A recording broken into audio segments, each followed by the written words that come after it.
Hi, I'm Dr. Homer Rice. I lead the COVID-19 response for Yuba and Sutter counties. Right now, we're in our contact tracers room. This is the room where people who have tested positive and we've gotten a list of their close contacts, we then call those contacts to let them know that they've been exposed to a positive case. Our contact investigator numbers have gone up dramatically. Because of that, we've gone more than 25 up to 30, 35 cases a day. So for each of those cases, we're going to have an average between 6 and 10 contacts that we have to make contact with. So each of these guys is calling every day 15 to 20 people. It's a pretty short call, but we call them to let them know that they have been exposed, and we let them know that they need to stay home, that they need to be quarantined, and we explain to them what that is. Some people react very well to that. They understand it. They already know they've been exposed. They already know that they need to quarantine because we've been advertising that. But we do have those who resist us, and we do have those who say that they're not going to quarantine, in which case we have to take further action. So are they nice about it though? Oh Lord, no. Most of the people, the vast majority of people, are very cooperative and they're very nice. But we have a certain number of people who are angry. And I understand their anger. They don't want to be told that they've been exposed to a potentially deadly disease. They don't want to be told that they cannot leave anywhere.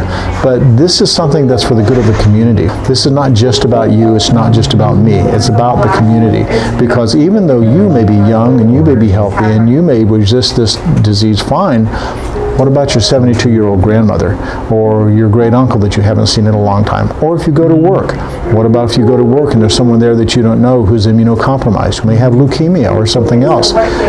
They're at high risk. I had one woman who I called because she was a contact to a person who worked in a medical office. The medical provider had worked on her son, so I called her to let her know that her son was in contact with a positive case.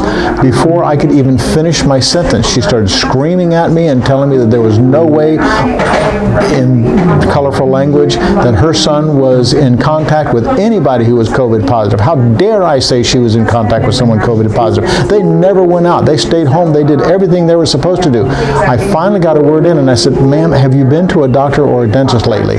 And she stopped and said, "Oh, I'll call you back," and hung up on me. Sometimes, people react in a way that's really negative, and we're just there to try to help them.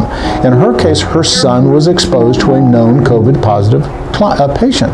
So we wanted to make sure he was okay, and that's all we wanted to do.